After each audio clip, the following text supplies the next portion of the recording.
Hello friends, कैसे हो आप लोग? आई होप अच्छे होंगे। तो चलिए हम अपनी क्लास स्टार्ट करते हैं। और आज है हमारा जो हमारा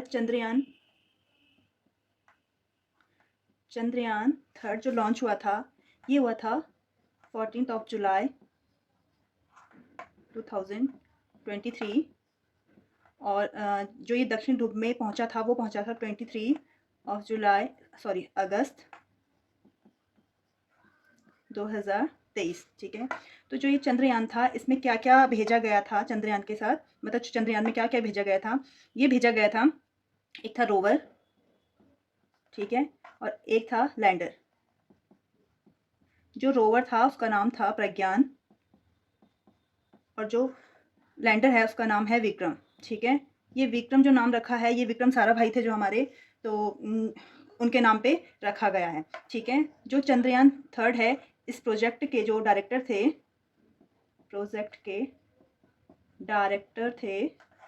हैं, उनका नाम है पी वी मुथुवेल।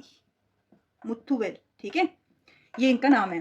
तो जो चंद्रयान थर्ड है, ये मैंने आपको बता दिया इसके बारे में। तो चलिए थोड़ा सा जो हमारा चंद्रयान फर्स्ट था उसके बारे में भी जान लेते हैं। तो चंद्रयान जो फर्स्ट था वो हमारा जो लॉन्च हुआ था वो हुआ था 2008 में। ठीक है। और ये जो रॉकेट था वो किस रॉकेट के थ्रू गया था? ये गया था PSLV-C11। ठीक है। ये क्या है? Polar satellite launch vehicle. ठीक है। ये रॉकेट होता है एक टाइप का जो इस मिशन को, चंद्रयान मिशन को वहाँ तक पहुँचाता है, अंतरिक्ष तक पहुँचाता है। ठीक है। तो जैसे हमें कहीं जाने के लिए व्हीकल की आवश्यकता होती है, वैसी जो मिसाइल्स होती हैं या उपग्रह होते हैं, सैटेलाइट्स होती हैं, इनको भी अंतरिक्ष तक पहुँचाने के लिए जो व्हीकल होते हैं उन्हें रॉकेट कहा जाता है। ठीक है। और जो ये C11 है, इसकी सीरीज़ है ये। ठीक है, C सीरीज़ है और उसमें 11वीं उड़ान है। ठीक है। ये जो चंद्रयान फर्स्ट था, इसने चंद्रमा पे लैंड नहीं किया था, इसने केवल चंद्रमा के बाहर से ही चंद्रमा के बारे में जानने की कोशिश की थी। तो इसने जो खोज की थी वो की थी कि चंद्रमा पे जल की खोज। ठीक है। और दूसरा था चंद्रमा पे खनिज। ठीक है। इसने ये काम किया था चंद्रयान फर्स्ट ने। ठीक है। चलिए तो चलते हैं फिर। हमारा आता है चंद्रयान सेकंड। ये लॉन्च हुआ था 2019 में। ठीक है। इसमें जो भेजा गया था, ये भेजा गया था GSLV रॉकेट के थ्रू, MK3। ठीक है, इसके थ्रू ये रॉकेट है, इसके थ्रू लॉन्च किया गया था। और इसमें क्या क्या भेजा गया था? तो इसमें था एक रोवर था। ठीक है, रोवर का नाम प्रज्ञान था। दूसरा था लैंडर, और लैंडर का नाम था विक्रम। और जो हमारा नेक्स्ट था ऑर्बिटर। ठीक है। तो इस ठीक है, तो ये हमने ये तीनों भेजे थे चंद्रयान टू के थ्रू। ठीक है। जो हमारा ऑर्बिटर था वो तो बना रहा, उसने जो काम करना था वो तो काम कर ही रहा है, लेकिन जो हमारा लैंडर था इसकी वहाँ पे क्या करवानी थी? सॉफ्ट लैंडिंग करानी थी। ठीक है। Soft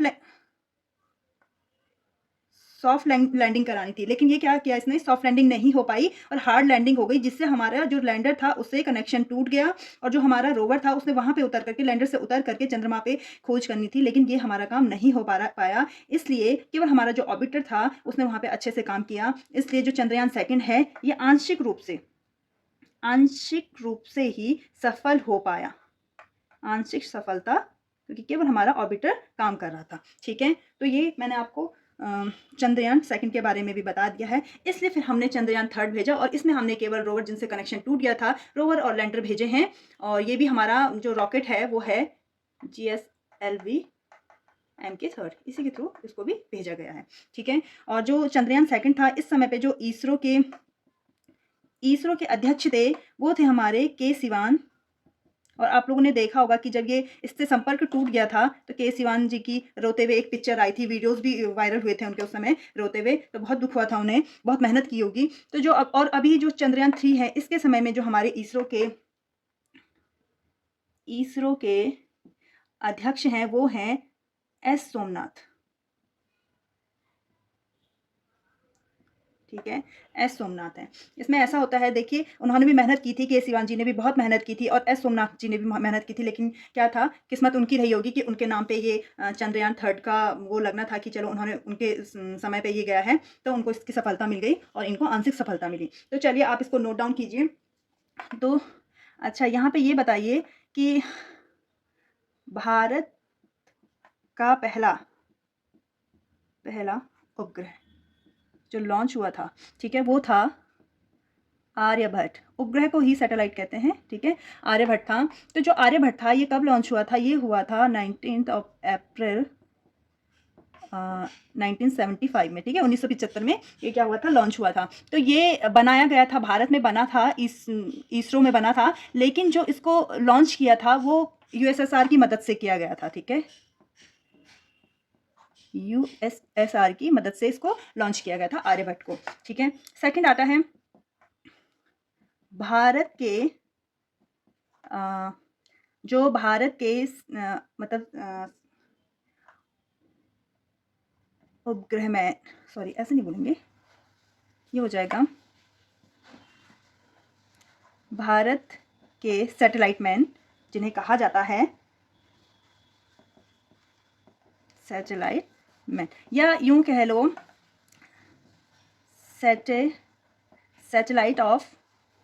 satellite man of India, ठीक है। तो सैटेलाइट मैन ऑफ इंडिया, तो ये कौन है, ये हैं उडुपी रामचंद्र राव, ठीक है। नेक्स्ट आता है हमारा मिसाइल मैन ऑफ इंडिया, तो ये हैं हमारे एपीजे अब्दुल कलाम,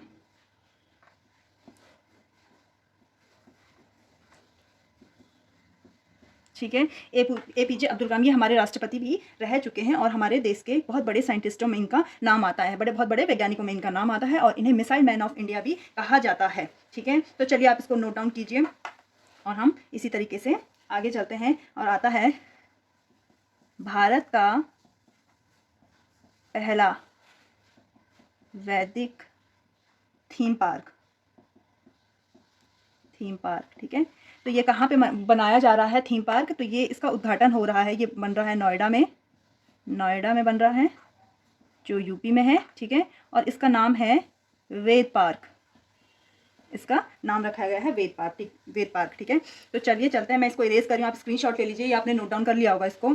तो चलिए आपने नोट डाउन कर लिया होगा, मैं इसको इरेज कर देती हूँ और इसी तरीके से हम अपनी नेक्स्ट क्लास करते हैं। चलिए, तो नेक्स्ट है भारत का पहला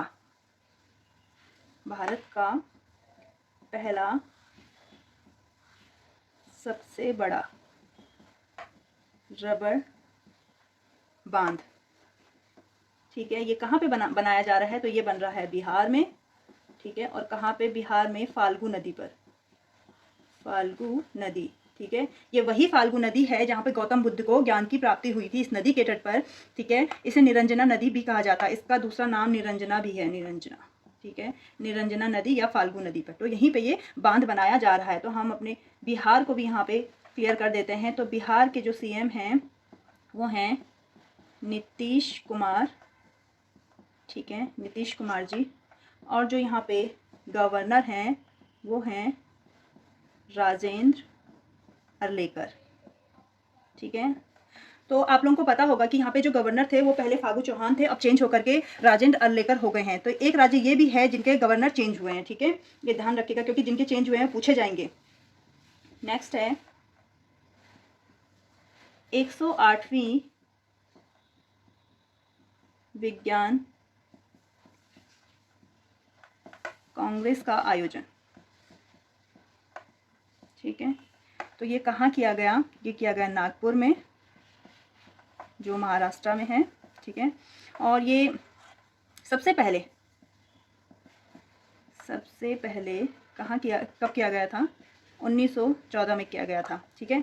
इसका जो मुख्य विषय था वो क्या है, जो 2023 में हुआ है, ठीक है, वो है महिला सशक्तिकरण और सतत विकास। ठीक है, ये इसका विषय है। इसमें क्या होता है कि जो जो देश के साइंटिस्ट हैं, जो प्रोफेसर हैं, विज्ञान के प्रोफेसर्स होते हैं और जो टीचर होते हैं, साइंस के स्टूडेंट होते हैं, उनको सबको वार्तालाप करने का एक मंच प्रोवाइड किया जाता है। ठीक है, विज्ञान कांग्रेस के थ्रू। तो ये हर साल आयोजन होता है इसका। तो इस बार जो हुआ था वो नागपुर में हुआ था। ठीक है, पूछा जाता है इसलिए बताया जा रहा है। चलिए नेक्स्ट है, भारतीय निर्वाचन आयोग ने किस अभिनेता को नेशनल आइकन चुना है? ठीक है, तो वो है अभिनेता राजकुमार राव। ठीक है, राजकुमार राव क्या है, जिनको इन्होंने निर्वाचन आयोग ने नेशनल आइकन चुना है। अगर इसी टाइप से एक क्वेश्चन पूछ लिया जाता है आपसे, जैसे पूछा है कि अब किस अभिनेता को, ऐसे ही पूछा जा सकता है कि निर्वाचन आयोग ने किस खिलाड़ी को या किस क्रिकेटर को, ठीक है, नेशनल आइकन चुना है, तो वो है हमारे मास्टर ब्लास्टर सचिन तेंदुलकर। ठीक है, सचिन तेंदुलकर हैं। ठीक है, तो आप ये अच्छे से ध्यान, मैं इसे इरेज कर रही हूँ, आपने नोट डाउन कर लिया होगा, तो हम इसको इरेज करते हैं और अपनी नेक्स्ट क्लास शुरू करते हैं। चलिए, ठीक है, तो चलिए अच्छा ठीक है, जो निर्वाचन आयोग है इसके बारे में थोड़ा सा और पढ़ लेते हैं। निर्वाचन आयोग का जो संविधान में जो वर्णन है या व्याख्या है वो है आर्टिकल 324 से आर्टिकल 329 तक। ठीक है, ये प्रावधान किया गया है संविधान में निर्वाचन आयोग के लिए। अच्छा, हमारे वर्तमान में जो चुनाव आयुक्त हैं, मुख्य चुनाव आयुक्त है, मुख्य चुनाव आयुक्त, तो ये कौन है मुख्य चुनाव आयुक्त? ये हैं राजीव कुमार। ये कौन से नंबर के हैं? तो ये हैं 25 नंबर के। ठीक है, जो भारत के पहले मुख्य चुनाव आयुक्त।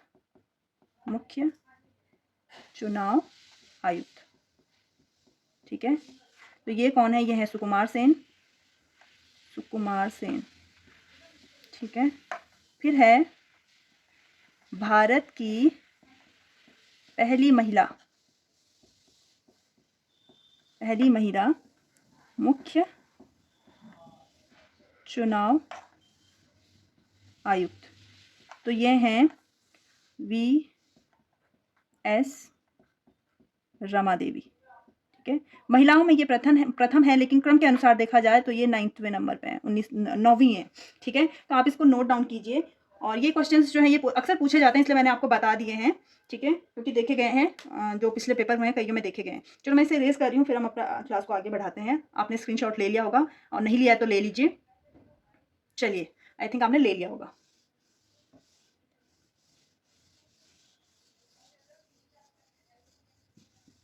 चलिए, ठीक है, अब आते हैं हम नेक्स्ट क्वेश्चन में। तो ये है, अभी जो राष्ट्रीय खेलों का जो 37वां संस्करण है, इसका आयोजन कहाँ हो रहा है?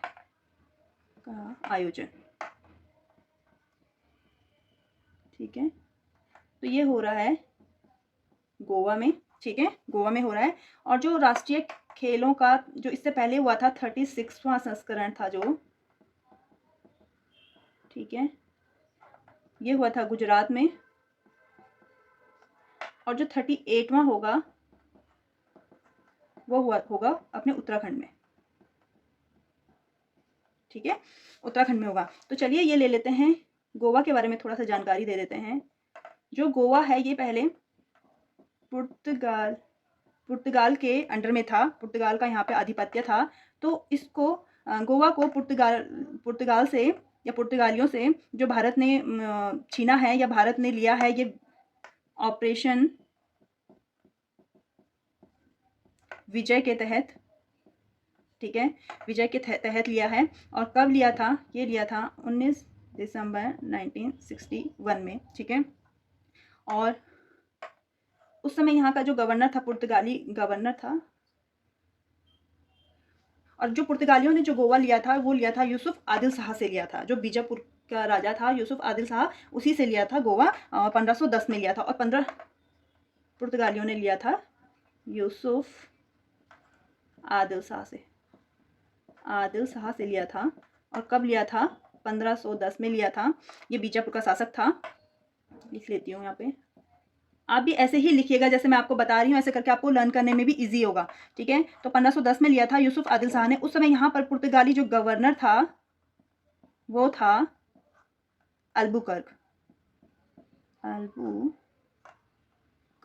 ठीक है, अल्बुकर्क था। तो चलिए आप इसको नोट डाउन कीजिए, फिर हम आगे चलते हैं। जो गोवा है, गोवा की जो कैपिटल है, राजधानी है गोवा की, वो है पणजी।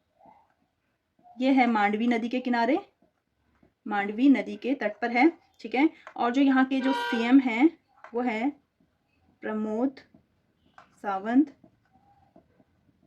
और जो यहाँ के गवर्नर हैं वो हैं श्रीधरन पिल्लई या पिल्लई जो भी है, ठीक है। तो आप इसको लर्न कीजिएगा। मैंने आपको क्लियर बता दिया है ये सारी चीज़ें, गोवा के बारे में भी जितनी जानकारी दी है सब पूछे जाते हैं, इसलिए बता दिया आपको। चलिए नेक्स्ट करते हैं। आई थिंक आपने ये स्क्रीनशॉट ले लिया होगा इसका भी, और नहीं लिया तो ले लीजिए। तो चलिए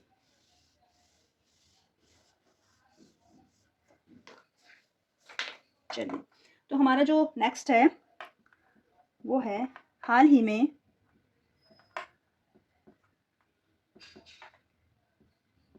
किस देश ने भारत को मुफ्त पर्यटन वीज़ा दिया है, प्रदान किया है, ठीक है। तो ये है अपना पड़ोसी देश श्रीलंका, ठीक है। श्रीलंका की 2 राजधानी है, एक सांस्कृतिक राजधानी है, एक प्रशासनिक राजधानी है, एक कोलंबो और श्री जयवर्धन कोटे, ठीक है। ये मैंने आपको प्रीवियस क्लास में बता दिया था, ठीक है। और जो श्रीलंका का पुराना नाम था वो था सिलोन, ठीक है। और श्रीलंका में एक मतलब एक चीज़ बताती हूँ मैं आपको कि यहाँ पे एक है एलिफेंटा गुफा। तो एलिफेंटा गुफा तो सभी को पता होगा कि महाराष्ट्र में है, ठीक है।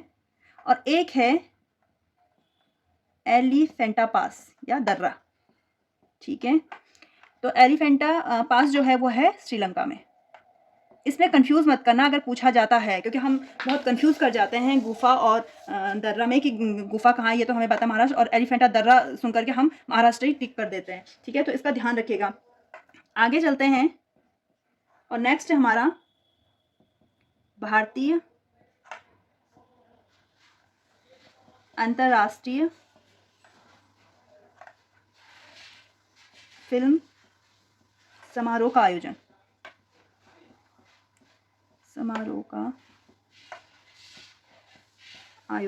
ठीक है। तो ये कहाँ हो रहा है? तो ये हो रहा है गोवा में, और ये है 54वां संस्करण,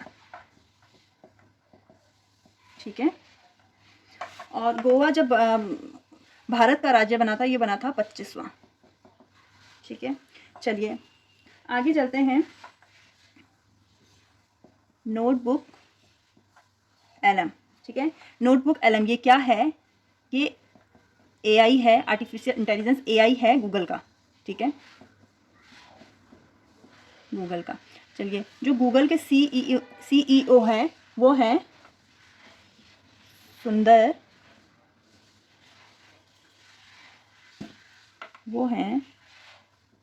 पिचाई,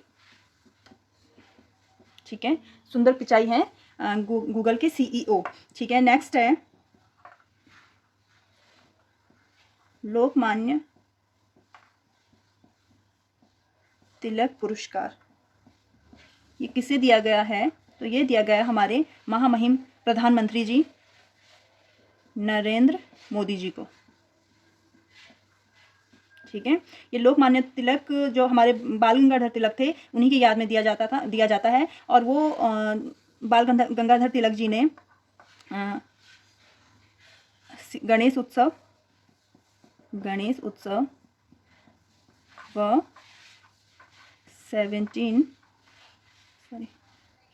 गणेश उत्सव और शिवाजी उत्सव का आयोजन किया था 1893 एंड 1895। ठीक है, तो आप इसको नोट डाउन कीजिए। और लगभग मैंने सारे आपको करा दिए हैं करंट अफेयर। ठीक है, और आपको कैसे लग रही हैं वीडियोस? अच्छी लग रही हैं तो वीडियोस को लाइक कीजिए, शेयर कीजिए और कमेंट कीजिए और सब्सक्राइब कीजिए चैनल को। बाकी हम आज क्लास यहीं पे समाप्त करते हैं और कल मिलते हैं एक नई क्लास के साथ, एक नई एनर्जी के साथ और एक नए कंटेंट के साथ। Thank you for watching.